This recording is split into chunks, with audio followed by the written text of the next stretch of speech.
The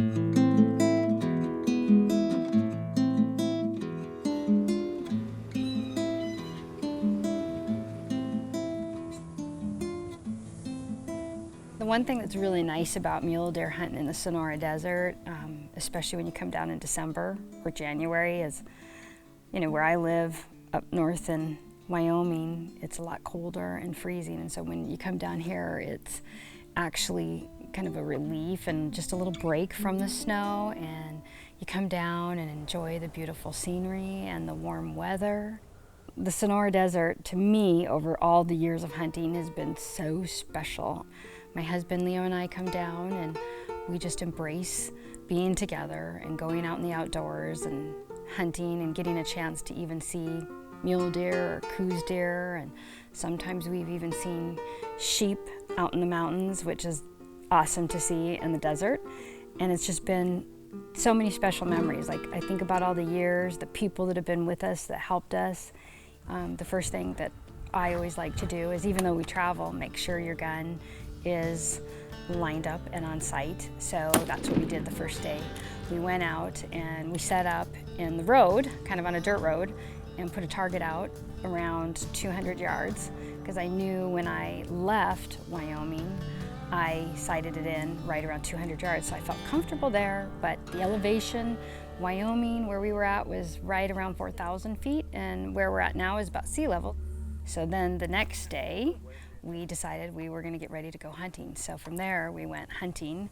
And the way we hunt is, you drive around, we do a lot of spot and stalk, and the vegetation here is so tall and so dense. I try to explain to people that it's like hunting in the jungle, but with cactus instead of the actual trees. So everything you touch could be really pokey, so you have to be really careful where you walk, how you maneuver around, or like as you can see right next to me, this is very sharp, so you don't want to get too close to it. My never-ending thirst for big mule deer brought me here. They're my favorite animal to hunt. We come down to Sonora and looked at 3 different ranches, and we decided on Ranch Los Mochos, which is in the northern part of Sonora. This ranch has a lot of history. Jack O'Connor hunted his desert bighorn sheep here. You could read in his writings and see that his desert sheep did come from the ranch. It's been a great 16 years, I guess it would be now. On the ranch we have desert bighorns, we have trophy coos deer, and we have trophy mule deer. When we purchased the ranch, it was not well taken care of, and so we've enacted a lot of conservation, done water improvements, built many reservoirs for water enhancement, and done strict predator control. Now we have some good populations of all 3 species here on the ranch, which is a rare thing in Sonora. Lots of ranches some have coos, some have mule deer, some have desert bighorn. It's hard to find a ranch that has the combination of all 3. Hunting Sonora is difficult. It's thick vegetation. The deer travel a lot. You need to have a lot of patience and come with the best optics that you can afford, and expect to spend a lot of time glassing.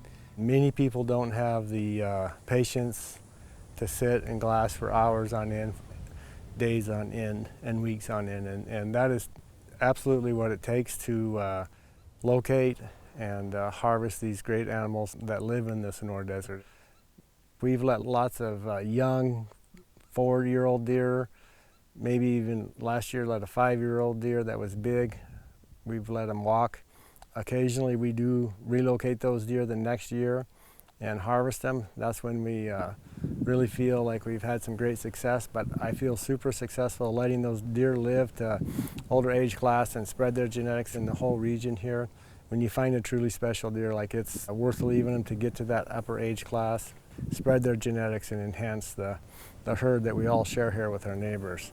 I think that Cari and I have harvested throughout the years 11 or more 200-inch deer, and another approximately 10 that would be mid to high 190s didn't quite knock out the 200-inch mark, and those are honest official type scores. Age is super important. Like a lot of those big deer, they're all 6 to 9 years old. the theme is like you got to have some management, you got to have some conservation, you got to let these deer live and get to some age on to where they can have that beauty that you're looking for. And I mean, Sonora deer are very beautiful when they reach full maturity. So the first day was great. We went and we just spot and stalked and just saw a few does, but we didn't really see anything big. So you go out in the morning, and then you come back usually for lunch, have a little break, and then you go back out in the evening till dark.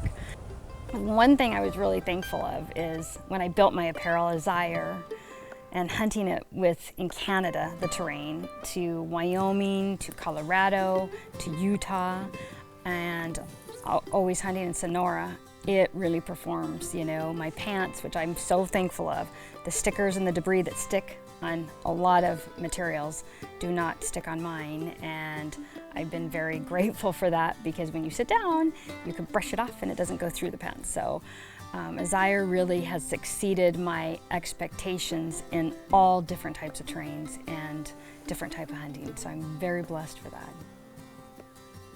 So after days of looking and not seeing quite what I wanted to see that was big enough, it was probably about the 5th day, and it was in the afternoon, and Javier and I went out, and we were out looking and hiking around, and where we came upon, we saw some movement and watched it, and out from the cactus, we could tell that it was a big body and some horns, but it disappeared. So we kind of hiked up to a little bit of an advantage point, like on a small hill, and we decided, let's just be real quiet and still and lay down and just get set up. We know it's in this area. We knew which area we were going to look for, and hopefully that it would come out again and show itself, and then get a good look at see what it was and see what kind of buck. And so we waited there.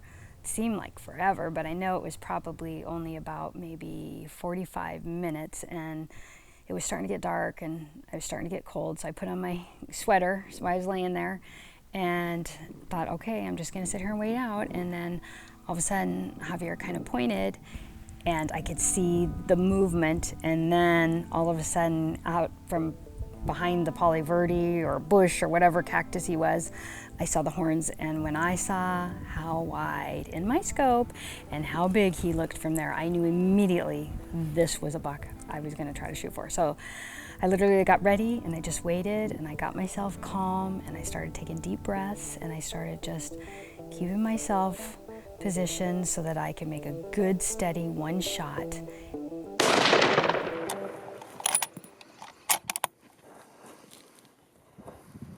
I hit him, and I knew I hit him really good and hard, and he ran off, and so I immediately jacked in another one, and I moved my rifle to follow him really close, and he went right behind a cactus that I didn't have a shot, but I could see his horns, and I just watched him, and literally in seconds, I could see his body go down and his horns went down, and I knew I got him, but we decided to wait just a few more minutes and be really still and quiet. And then no movement, so we decided let's sneak down there and go see, because I felt like I really got a big buck. And when I went down there, I felt like he grew. When I walked up close to him, I just could not believe the mass that mule deer had. And Javier and I were so excited. It was just amazing to harvest such a beautiful Sonora big buck. It's what I feel anybody that loves to mule deer hunt dreams of. So I just feel so blessed to have been able to do that. You can't take anything away from this buck. He's bred for that many years. Too strong, eh? Very strong. Put a check, perfect check there. Perfect one shot. Perfect one shot. Heavy, big, dark horn Sonora mule deer buck. The weathers, I'm in a grid fleece and a t-shirt. That's awesome. What a day. Wow. I'm so grateful that Leo and I get this opportunity to come down and hunt down here in Sonora, to go mule deer hunting and coos deer hunting. It's been such a wonderful, wonderful trip. And then to harvest the class of a heavy over 6-inch base mule deer that's heavy all the way up, dark horned, wide, is just absolutely like icing on the cake, and all the wonderful people that are here with me. I'm just so grateful. Sonora is becoming more and more popular. We started coming down in '06 and there was lots less hunters, but in the last maybe 6-8 years it's become more and more popular. Sonora is a wonderful place and there's lots of great ranches to hunt with lots of great outfitters. The people in Sonora are generally great people that have your best interests at heart.